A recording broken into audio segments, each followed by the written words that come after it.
Hello and welcome to Eastern Roman History.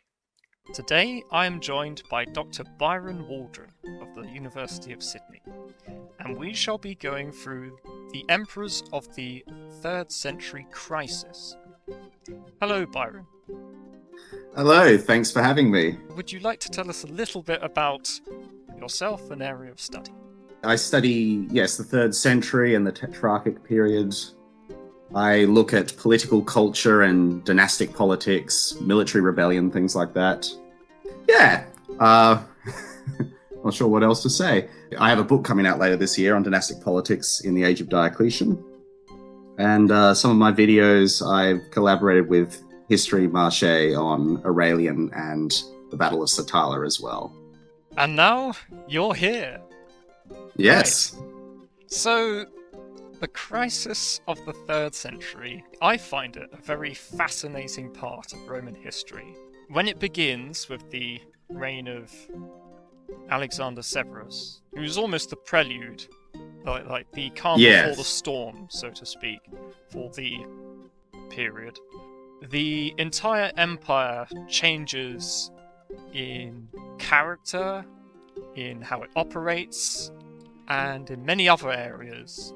And it's through this process of crisis and the Roman response to it that the empire of Augustus and Hadrian and people like that ceases to be, and the empire of Diocletian, Constantine, Theodosius and people like that comes into being and sets up how the empire operates for the next 400 or so years.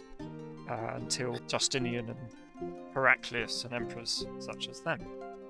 Yeah, and it's a frustratingly poorly recorded period, really, because, as you say, this is really when the empire is, through trial by fire, is being moulded into the later Roman Empire. We sort of run out of good sources around the year 238, when Herodian's history ceases. Yeah. And we've just got a bunch of fragments and summary histories and various bits of invective and panegyric in the case of the Tetrarchs. And not much really before Diocletian is emperor. That sort of, especially those 50 years in the middle, are very badly attested, which is a shame because presumably Diocletian doesn't do everything from scratch. Yeah. Presumably this is a long process. And we get some hints of that, and I guess we'll discuss them when we get to certain emperors, but... It requires a lot of detective work, this period. Yeah, it's less of a case of there aren't any sources, but there's there's lots of little ones scattered all over the place through... I mean, one of the major sources for the period comes from the 12th century, a guy called John Zanarus, who provides lots of information that hasn't survived, but he epitomized the sources he had for the period. And we can kind of use those to piece together things that are sources closer to the time, like the Historia Augusta or Eutropius or Lactantius or people like that, don't tell us. It's it's a very patchwork tapestry of history for this period. Oh, definitely. I mean, Zonorus seems to be recording a combination of various Greek and Latin historical traditions, Latin traditions that have been presumably translated into Greek. Much of it is lost in its original form, because we know that there were very detailed histories by the likes of Dexippus and Eunapius, who Zosimus is abbreviating. Yeah. And if we had those original sources, we'd be much better off. But yes, as it happens, one of our most important sources is a 12th century Byzantine epitomator, Zonorus. We're also very reliant on Aurelius Victor and Eutropius, these 4th century writers of summary histories, who are using a source now referred to as the Kaisergeschichte, the imperial history, that also appears to be what Ammianus was using to a degree before he gets a little more detailed with his coverage of the Constantinian period. Yeah. Yeah, and we get various fragments of these earlier sources, but yes, there's a lot of summary histories and fragments that we have to use, and as well as polemic Exactly. Yes, Lactantius is one of the most important sources that we sort of have to use. he, he he does not like Diocletian, and so that colours our view of things as well. Lactantius is quite interesting because he provides a lot of information, like the expansion of the bureaucracy and the armies under Diocletian. But it's written in such a way to leave a horrible taste in your mouth. It's like they only expanded the armies because they were jealous of each other, and the administration became so bloated that the poor provincials were crushed under its weight. So you have to try and go, the administration was expanded, and that's the truth, and then the other facets of that truth are kind of lost in the polemic. And also, like, you have other interesting sources like the Historia of Augusta, which I think its information best described as lies, damned lies, and the truth. Possibly with parody involved. Yeah. Yeah, Lactantius, exactly. You if we took him at his word, you'd have to believe that Diocletian more than quadrupled the size of Rome's legions. Well, the manpower of Rome's legions, which generally isn't taken that seriously, but I guess we can take from that an expansion in the size of the army. And you have later sources to help inform, John Lydas, the Lydian, who tells us exactly how many troops Diocletian had. At what time, we don't know, but it's useful in and of itself because it's so precise that you can almost take it for granted that it's true. The trouble is, when was that true? Yes, it would be strangely precise if it wasn't true. Yes. Yeah. But yes, it's a shame that we don't know when in Diocletian's fairly long reign that is actually flying. Shall we talk about Alexander Severus? Sure. Yes. I actually quite like Alexander Severus. I think his reign reminds me quite a bit of Antoninus Pius in that for 13 years of it, it's very peaceful. There's not that much external conflict at all, really. There are some internal issues between the Praetorian Guard and also the domineering character of his mother, Julia Mamaea, which causes problems. I remember Herodian talks about an instance where Alexander tried to marry someone and then his mother intervened, and it was a very messy situation. But on the whole, he has a fairly successful reign. You have people like Ulpian in charge and passing reforms, and a fairly stable empire, especially after the chaos of Elagabalus' reign, his half-brother cousin. Yeah. And also the civil war of Carinus and bloody reign of Caracalla. So you've had all of these very colourful emperors, and then Severus is a nice calm period where things are allowed to an element of normalcy is allowed to return. And then things go horribly wrong in his last year as emperor when the Sassanid Persians start invading. He has a not very successful campaign against them. He fends them off, but the campaign itself was quite poorly organised, and quite a lot of Roman troops died during it.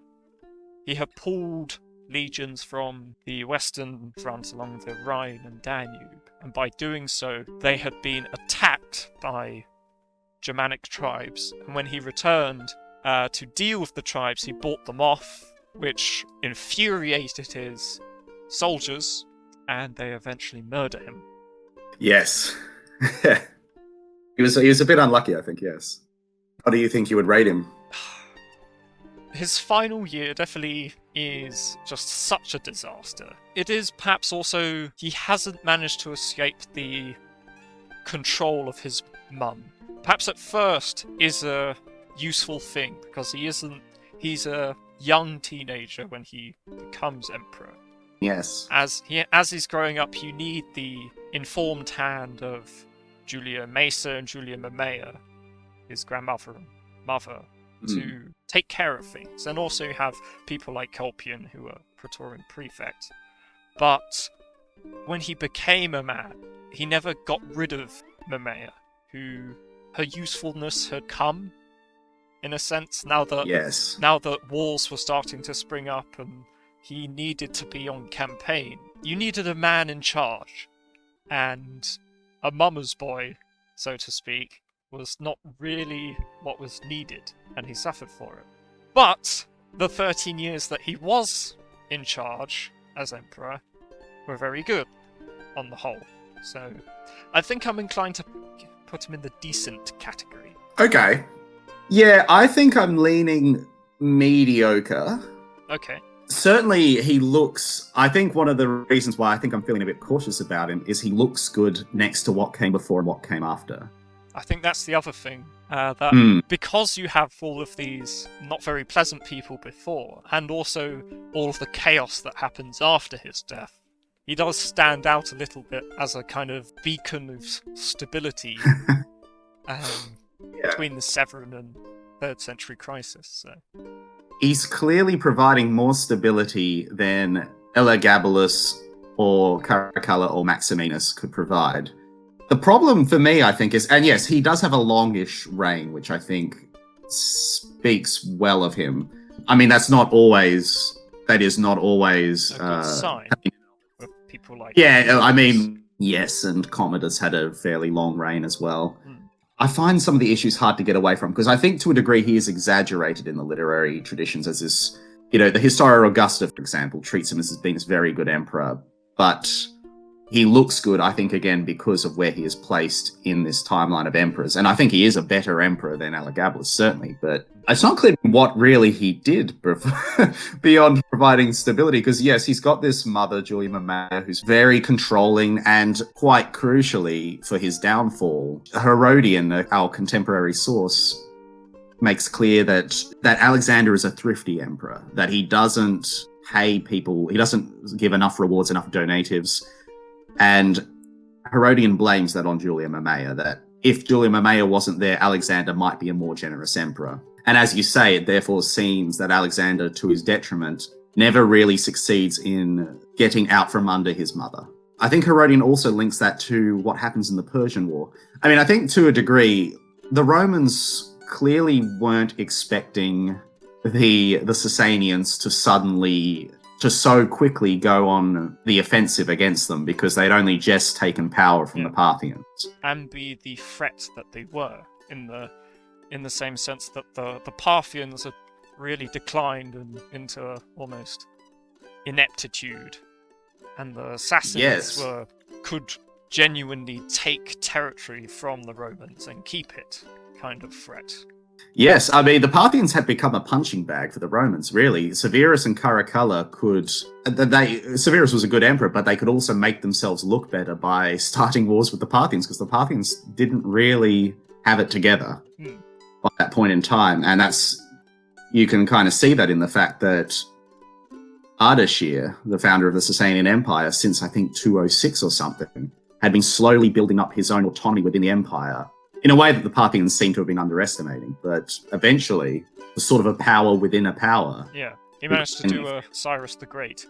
Yes, yeah, and suddenly the Sasanians are this enemy that are much stronger than the Parthians were. They're much more determined, they're more centralized, not as centralized as they'll later become in the 6th century, but still, compared to the very decentralized Parthians, a pretty formidable enemy. So I guess I can't blame Alexander too much for not really knowing fully what he was getting into when he went up against the Persians, but I think Herodian does say that so he organized that whole 3-pronged invasion of the Persian Empire, and he was meant to be leading that central prong into the Euphrates Valley, and there was going to be a southern army hitting the Euphrates, but from further south.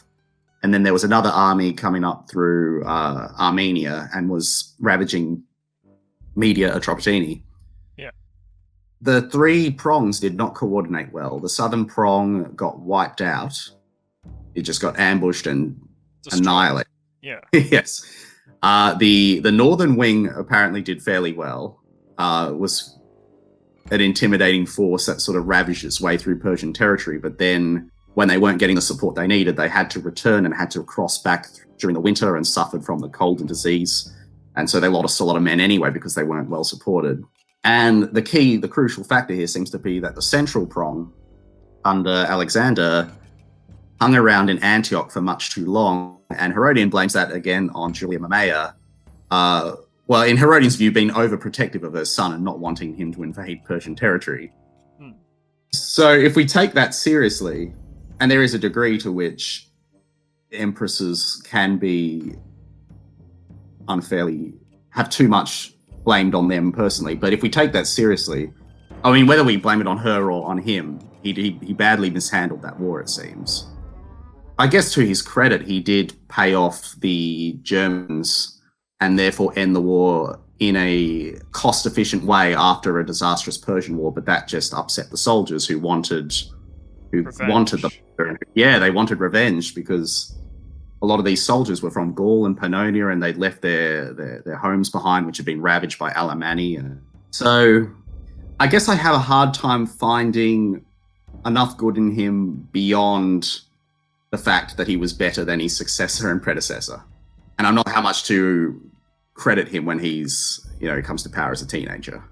I think I'll put him in mediocre. All right. I think you've made some good points. It could change depending on his successors, however, since they're yes, interesting bunch.